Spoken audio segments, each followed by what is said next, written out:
Good evening and welcome to my YouTube channel Pain Free Partha. I request everyone to subscribe and support. You can also visit www.painfreepartha.com and download the slides free of charge. So today's topic is about postoperative pain relief in cesarean sections. Are we going out right? So whenever I talk anything on academics, I put a big salute to the legendary teacher of 2 centuries, Professor Ravi Shankar. Now we know that LSCS rates is on the increase. Very simple. In India, it is 28% and rural it is 12%. In states, it is 30. Brazil, WHO is 15%, and Indian statistics is going up and up. And it's around 30% in urban, and it is going up and up. Now, is there a switch? People used to believe, a lot of physicians in periphery practices started about astrology, numerology, finding out good dates, and all these things have come up in our practice. So this is one hitch against the number of cesareans on the increase. Now we are not bothered about that thing, but we are bothered about the number of cesareans is getting increased. So number of post-cesarean pain relief analgesia, the need is also on the increase. That is what we are worried about. One study which clearly tells that in Paris women was characterized by rhythmic in 50%, continuous in 40%, and brief in 5%. You can see here, rhythmic is 50%, continuous is 45%. That means 95% have pain. For 75% of the participation, the pain was located in the surgical site area, and some other areas were also there, and both the areas were also there. What is there if the pain is present? Okay, now post-cesarean analgesia is needed. If there is pain, what is the problem like? They have problems urinating, yes, after some time, because catheter is in for some time, breastfeeding, sleeping, eating, and excreting, everything is a problem. What they say is breastfeeding problem in 40%, sleeping problem in 35%, even eating is a problem in 15% because of the pain. Daily activity limitations was around 100% of the participants. They cannot sit down, they cannot stand up. So almost second postoperative day or at the end of first postoperative day, they cannot slightly try walking. There is only one study which is retrospective. They say mild pain in 65% of patients. Now we have an incision of approximately 10 centimeters. We cut the skin subcutaneous tissue and rectus, separate the muscles. We do a peritoneal stretch. We remove the baby. We suture the uterus. And sometimes we exteriorize the uterus. We do a lot of peritoneal toileting and then closure. How it is possible that there can be no pain? LSCS, yes, they have significant pain. Now we are more bothered about post-thoracotomy pain, post-mastectomy pain. Where is the number? The number is cesarean section is too much than how many thoracotomies we do per day. Now somatic and visceral, both are there, T1 to T12. In the somatic, we say T11, T12 area. And if the incision is vertical like this, it is T9 to T12. So approximately we can say from T9 to L1. And if you are doing something in the area of sacrococcygeal, all these things, sometimes the sacral segments can come. There are so many studies, I'm just quoting few studies, which says that 50% don't receive satisfactory analgesia. That is, they say is around 5. If we keep VAS, 90% are suffering, 4. If we keep 4 or VAS, 90% have got suffering of more than 4 number VAS. Multipara, still see the patient is a multi, it is previous cesarean, and many people give little less analgesics. No, they have same pain as a primipara. They need to be given the similar analgesics, a good dose of analgesics as primipara. In a study of 335 patients, 42%, almost like 150 patients, did not receive the prescribed drugs. They don't receive the prescribed drugs. That is a different issue, especially in a low-income country. For example, prescribed drugs is ketorolac IVTDS, paracetamol IVTDS, and they don't receive it. 42%. We need to be bothered because we have already told limitation of activity. Eating is 15%, breastfeeding is 40% limitation, sleep is around 35%. Now we also got long-lasting effects, persistent pain, delayed functional recovery. For example, they cannot go to office in the 30th day or 20th day. They cannot go to work. Increased postpartum depression because of pain. So there is one more thing. If there is good pain relief, there is better neonatal interaction. So all these things are there that we need to be bothered about in post-caesarean pain relief. Now what we know so far, caesarean sections are on the increase. In caesarean section, pain is significant. 50% almost they don't receive proper pain relief. Very few centers practice acute pain service for caesarean sections. And surgeons are responsible sometimes for 95% of the prescriptions. Yet the role of the anesthetist in influencing them is a must. So now that is what we have some idea about now. There are two types of pain we have already told, and no preemptive analgesia because we don't use much of narcotics or ketorolac before the incision.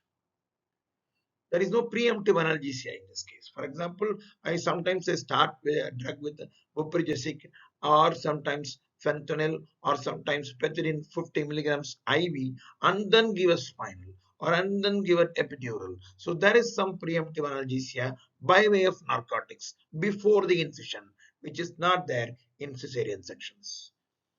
Respiratory depression we are bothered about. We are about less monitoring facilities in SUMAR setups, not good setups. Side effect is the mindset. And the baby will be affected. This is another problem in cesarean sections. Now, if you give pethidine IM 50 milligrams, the baby will get narcotic problems. That will be there in the mind. What is practiced in high-income countries? They use intrathecal diamorphine. It is diacetylated morphine or intrathecal morphine, 300 mics of diamorphine or 100 mics of morphine. They say it is a gold standard. Give 100 mics of morphine, that will be there for 22, almost 1.5 days, good pain relief. If you go above 100 mics, there are some side effects. Buprenorphine 45 to 60 mics as a single shot. Postoperative pain relief after cesarean section. So majority of the buprenorphine studies are from India. I have some reservations about intrathecal buprenorphines because many times you have to be very careful about the level. Now, I have used 30 mics of buprenorphine or into the intrathecal space, 45 mics of intrathecal buprenorphine along with local anesthetics. Now, the local anesthetics has not come to the level needed. For example, it is just sticking on to T10. If we want to do head down, I am a little worried about there's some vague respiratory,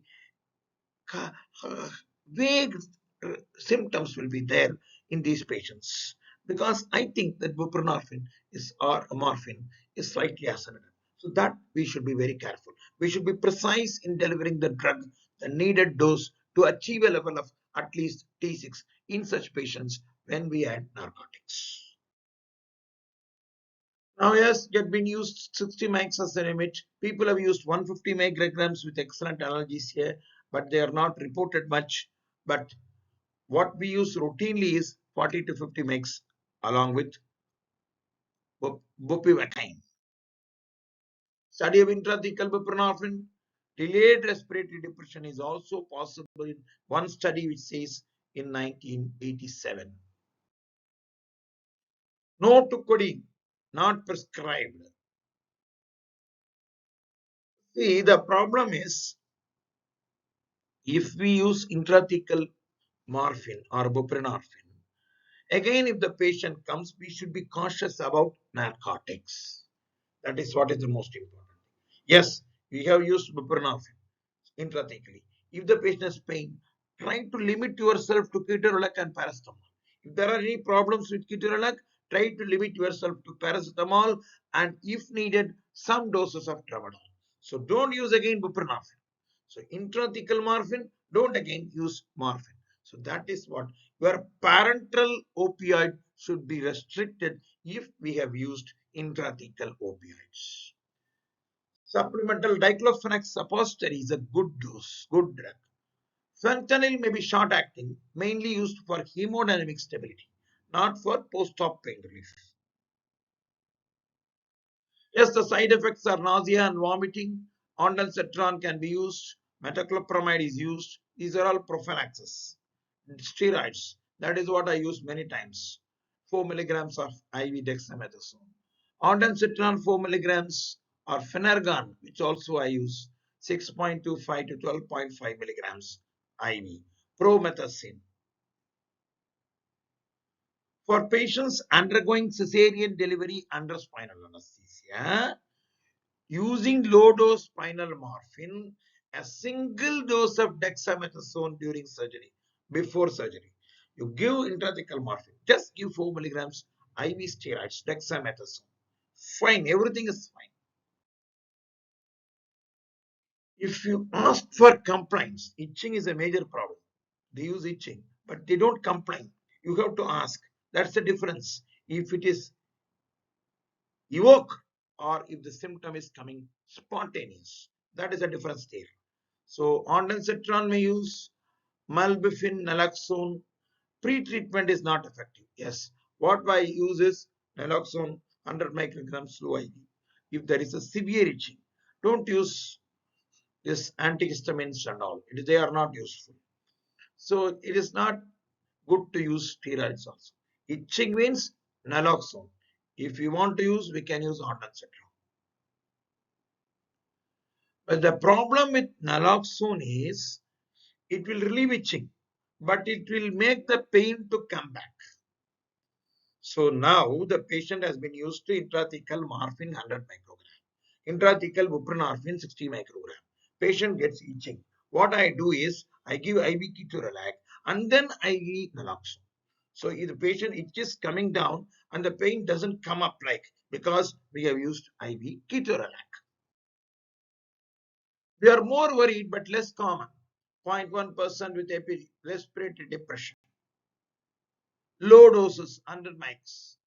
Yes, we have to use naloxone doses, naloxone infusions, supplemental oxygen. Obstructive sleep apnea, obesity, all these things are risk patients, beware. Caution if receiving other sedative drugs. I told no, promethazine, Maxell, naloxone boluses with infusion because naloxone will act only for 45 minutes to 1 hour. Your intrathecal morphine producing respiratory depression is going to act for 6 to 12 hours. So then, naloxone boluses followed by an infusion. Neuraxial opioids provide greater analgesic efficacy at a lesser risk of respiratory depression than intravenous opioids. That's what they say. If you give spinal morphine, that is better than in respiratory depression than IV morphine. If you give IV buprenorphine, it is more dangerous than intrathecal buprenorphine. That is the important note we have to note here. Physiological changes in pregnancy, especially higher respiratory rate. That is why they are hyperventilating. That is one big advantage of using buprenorphine doses in these patients. We can use pethidine for us, fentanyl, and not much use because of short duration infections. We have used intramuscular pethidine, intramuscular pentazocine, intramuscular tramadol, IV tramadol, a normal saline, tramadol 100 milligrams suppository. We have already told about diclofenac suppository. We have one study is done by us, comparative evaluation of postoperative analgesia with tramadol and pethidine. This was done in 1994 and published in 1996. Now what we have found out is, what we gave is pethidine, pethidine, pethidine, or tramadol at fixed every 6 hours. Then we saw the pain relief. The VAS was coming down with pethidine and tramadol. Black is pethidine. But after some time, the repeated doses you can see, tramadol is better. What we proposed in that article was O-desmethyl tramadol, a metabolite. You are doing a repeat dose of tramadol here. You are using more O-desmethyl tramadol. This is causing better pain relief with second or third doses of tramadol than pethidine, because pethidine's metabolite is norpethidine, which is not an analgesic, while tramadol's metabolite is O-desmethyl tramadol, which has got an analgesic action. This was our proposed theory for this action of tramadol being better after successive doses. So this is not the side effects of hope. Who has told this? Nausea, vomiting. This was the expression done by this Padma Shri. Neuraxial drugs other than opioids. Addition of adrenaline prolongs. Addition of clonidine prolongs. I use a lot of clonidine, 25 mics. Dexmedetomidine postoperative pain relief is not that much, but there is some prolongation of anesthesia. Intravenous patient-controlled analgesia for opioids. Yes, we can use fentanyl bolus dose, interval, lockout interval, pethidine, morphine, hydromorphine, no to buterphenol or nalbuphine. What they say is they have less pain relief. If you see the scores, the pain relief may be not that good, but they are more satisfied because they are controlling. PCA means patient controlled analgesia. So the satisfaction is better with PCA. Use of intramuscular and subcutaneous opioids do not provide consistent analgesia. Yes, everything is accepted. Intramuscular opioids does not give consistent analgesia as a PCA pump with a bolus doses. As an infusion is going on, fentanyl, and if press fentanyl is going, how can it be as similar to an intramuscular buprenorphine? Yes, it is less sensitive only. But we cannot do in many setups PCA for caesarean sections. That is the major problem. After a Neuraxial opioids, they can receive paracetamol IV or rectal diclofenac 100 mg or a 75 mg plus IV ketorolac is also an option. The advantage of LSCS is oral fluids in 12 hours, so they can take oral ibuprofen 400 milligrams. A lot of piroxicum has been used by me, absolutely no problem. Tramadol and its combination with piroxicum. Yes, good. Now we have wound pain and uterine cramping pain. This is a problem with cesareans. This is not with hysterectomy. Cesarean sections, they have the incision, that nociceptive pain will be there. Another pain will be there because of the continuous uterine contractions and involution of the uterus. This cramping pain will break through sometimes your spinal levels. Sometimes you say the spinal level is T8, okay, start. Then at the time the uterus contracts, yes, the cramping pain will overshoot and this pain will have, patient will have pain. So this may be effective with opioids. Think before using NSAIDs where significant bleeding, renal impairment, thrombocytopenia, asthmatics, preeclampsia, gastritis. This is almost similar to wherever we use NSAIDs. The newer COX inhibitors combined with morphine, yes, paracoxib have been used.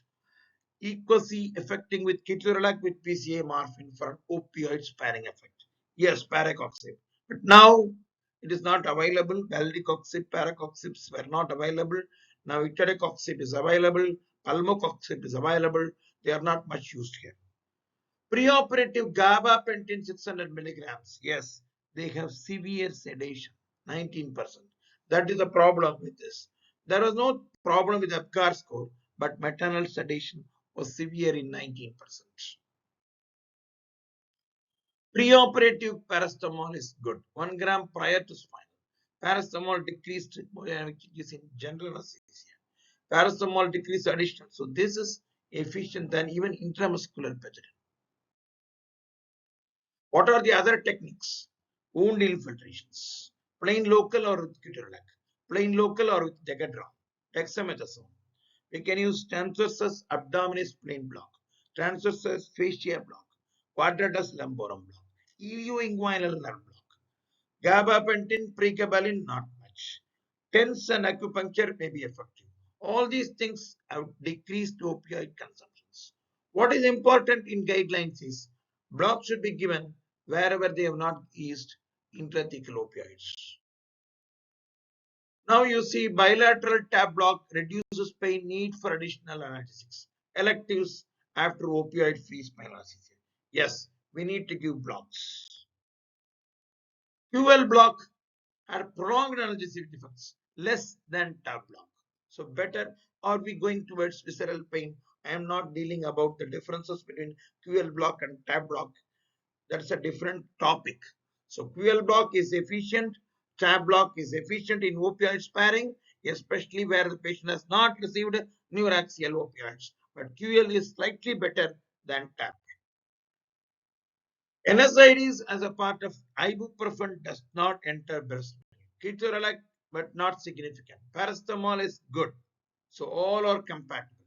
Ketorolac, ibuprofen, paracetamol. IV or IM opioids into the breast milk, GI tract, absorption into the neonatal bed is there.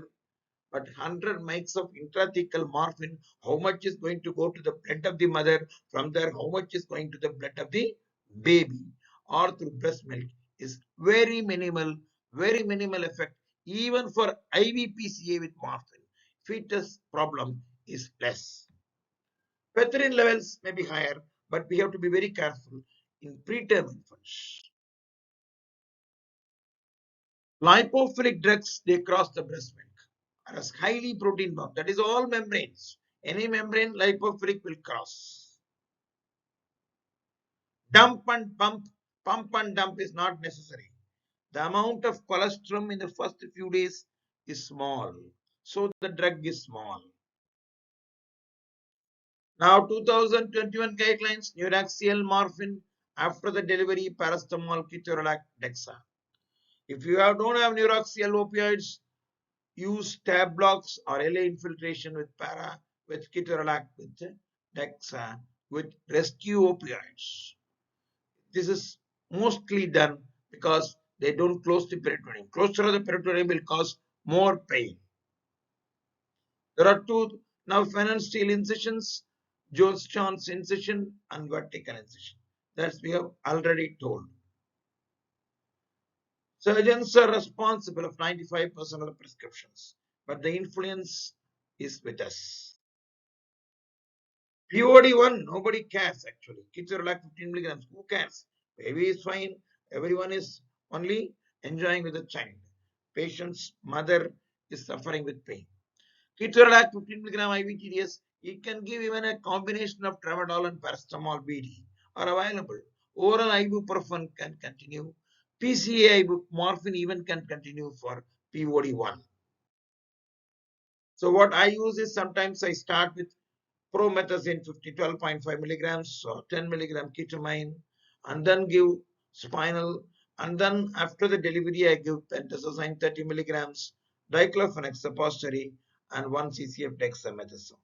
This is what. Sometimes I don't, if we don't follow this formula, I give promethazine 12.5, I give spinal, and after the delivery I give IM 300 microgram in the lower limbs and diclofenac 100 micrograms suppository, and injection paracetamol in all sick patients.